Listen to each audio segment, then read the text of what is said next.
Hello everyone, my name is Wayne. And I'm Rebecca. And we are your Bourbon Journey.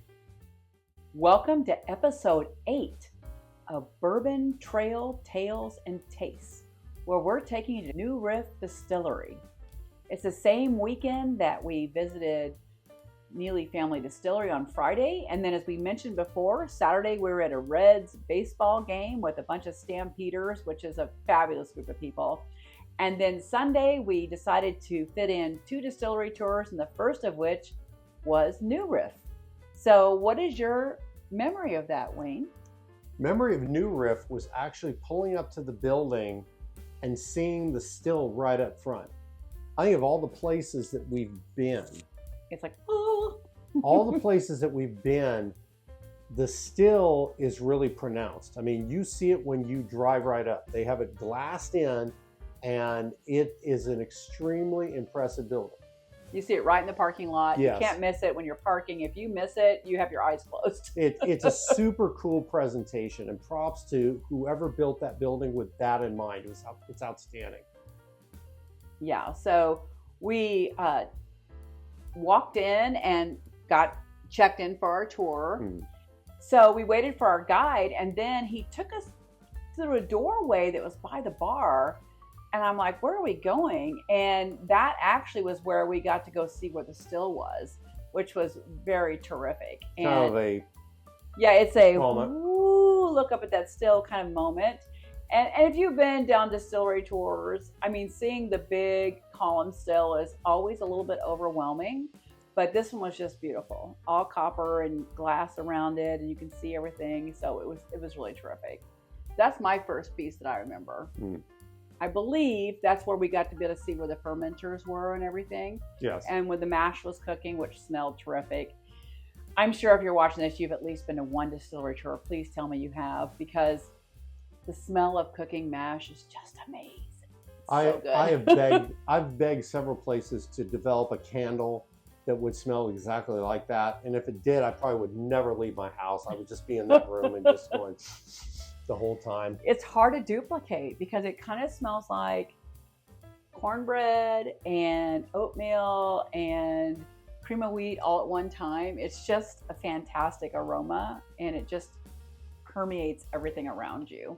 So it's terrific. It was also when I finally had the realization that most tours were going to be very similar. Yeah, that's because we walked on this steel sort of grating. You had to make sure, be careful, don't step on a hose, don't trip on a hose. And you could look down, but don't put your head too close because the CO2 will hit you and boom, and you could pass out. And it's always going to be 51% corn. Yeah, 51% corn, neutral, blah, blah, blah.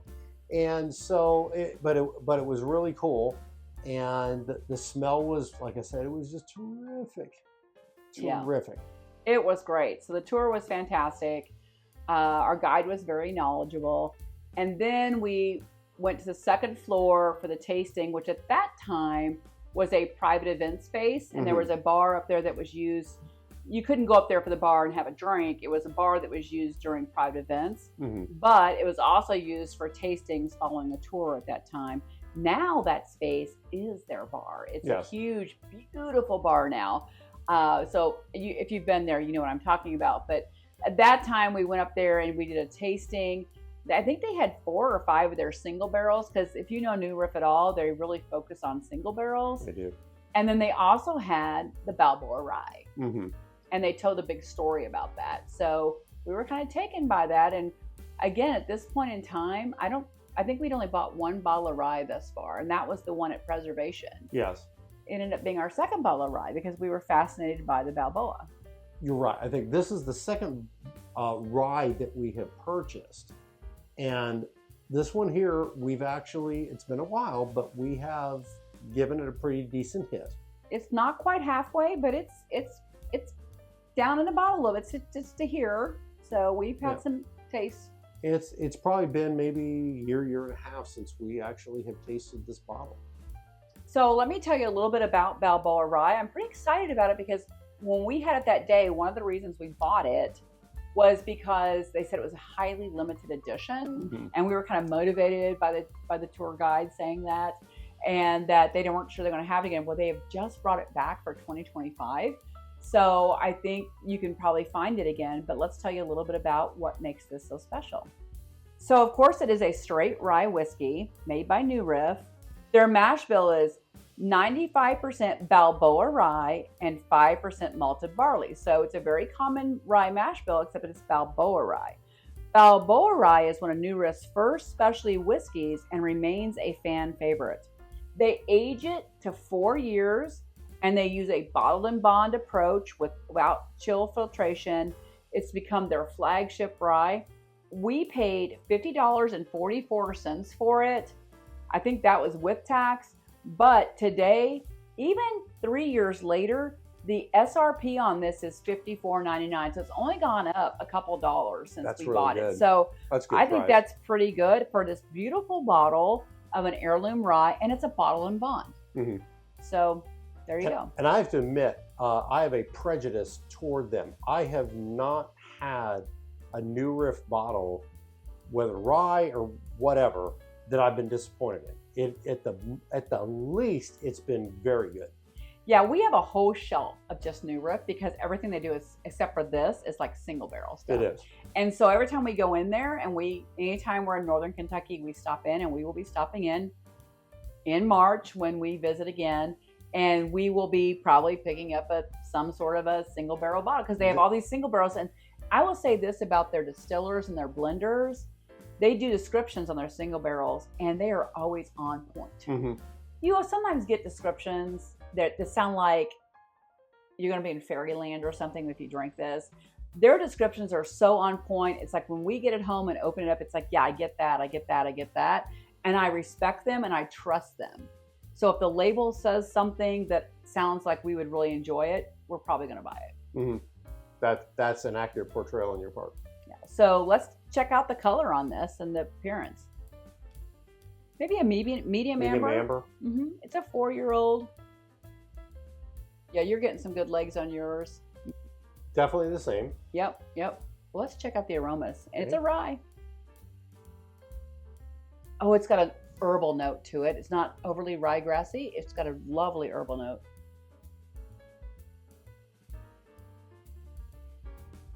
You can get the ryegrass in there for sure. It smells very natural. There are some times that I pick up rye and it smells medicinal. I don't say I dislike that, but this is kind of, I mentioned one time, kind of like it's muddled. Yeah. Like a muddled mint, muddled bill, muddled product. And it's not over spiced. Sometimes a rye is just slap you upside the head with spices. And I know that's why a lot of people, I've talked to a lot of friends that, oh, I can't drink ryes. And that's their impression of what a rye is going to be. But ryes can also be very gentle and have just a lovely fragrant. This is very fragrant. This is very good. I mean, it just smells inviting. I'm getting, like I said, I am getting that mint. It's a gentle mint, almost a tea. Sweetness, I'm getting some confectionery notes on it for sweetness. I would buy that. And it has that gentle mint, not a fake mint, but like you just went to the garden and took mint out and you were going to put it in your tea, that kind of mint. It is just pleasant. Shall we have a taste? Absolutely, because I'm done smelling it. Here's a Balboa Rye and New Riff. Balboa Rye and New Riff. Cheers.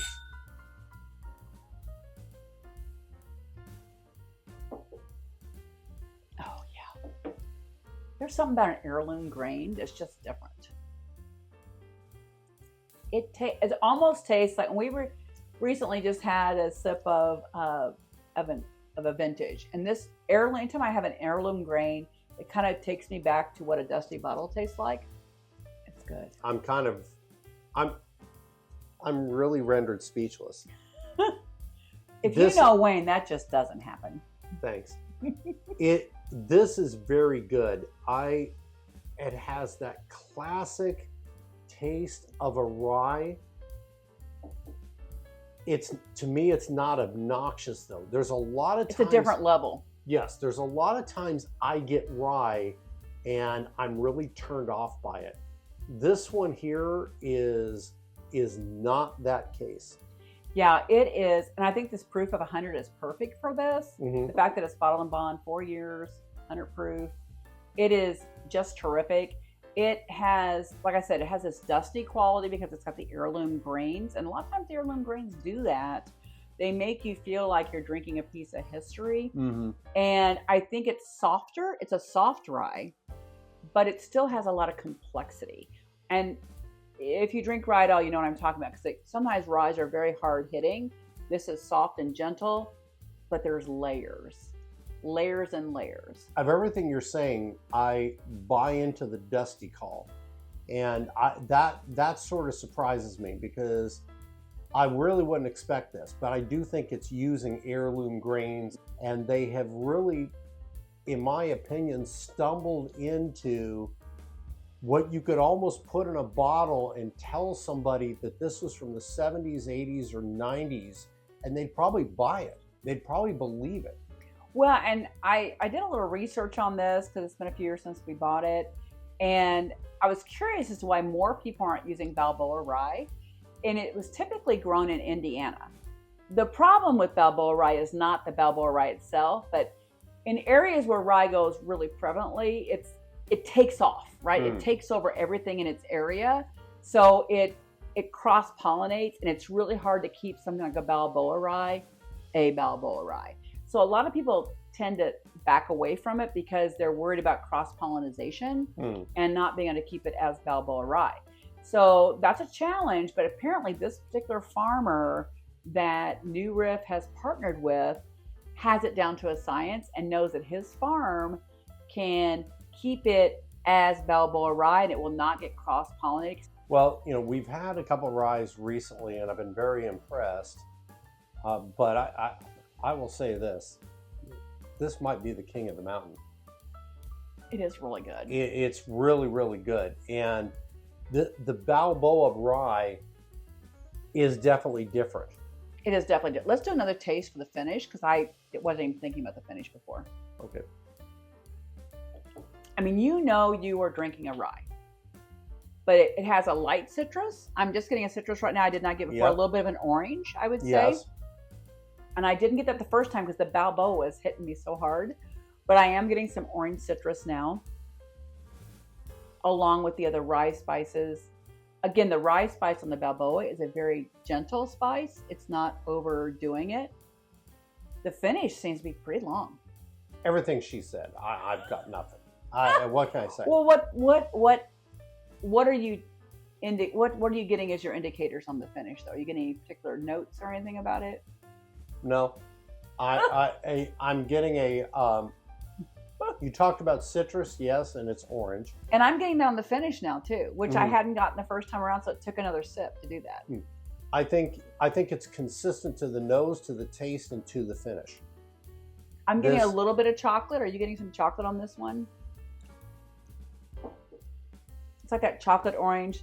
Our friend Sarah gave us a chocolate orange for Sarah Christmas. Evans, she's terrific. She gave us Hi, Sarah. Hey, Sarah. She gave us a chocolate orange. You break it apart, and it's got chocolate orange pieces. And that's what this is kind of reminding me of, like a chocolate covered orange thing, like slice. That I'm getting that vibe on this. What I'm really enjoying about this is it doesn't have a medicinal quality. It does not in any way, shape, or form. And it's really intriguing me that the Balboa rye. This might be the rye this might be my palate. This might be. And we haven't had this in probably a year at least. Yeah, I would guess 18 months. I think it's been probably 2023 that we actually drank this and sat on it. We probably sat on our porch on a Saturday afternoon and went ahead and hit it, and then got fearful we were going to run out of it and stopped. Yeah, because we only bought one bottle. We did. But we are going back to New Riff in March. We are. So. And now that they have Balboa out again, we will be picking up another bottle of Balboa, assuming they have it. Yeah. Well, there's something about the Covington area that we love. It's just a fantastic area to go into if you're a bourbon drinker, and if you like restaurants, and really just a cool little part of town. Covington's fantastic. Yeah, they may technically be in Newport. Okay. Yeah, They're kind of on the cusp. They're like this, and I do get them confused. I apologize to all people who live in Newport, but Covington and Newport are like this close. You go across one road and it's Covington, and come this way and it's Newport.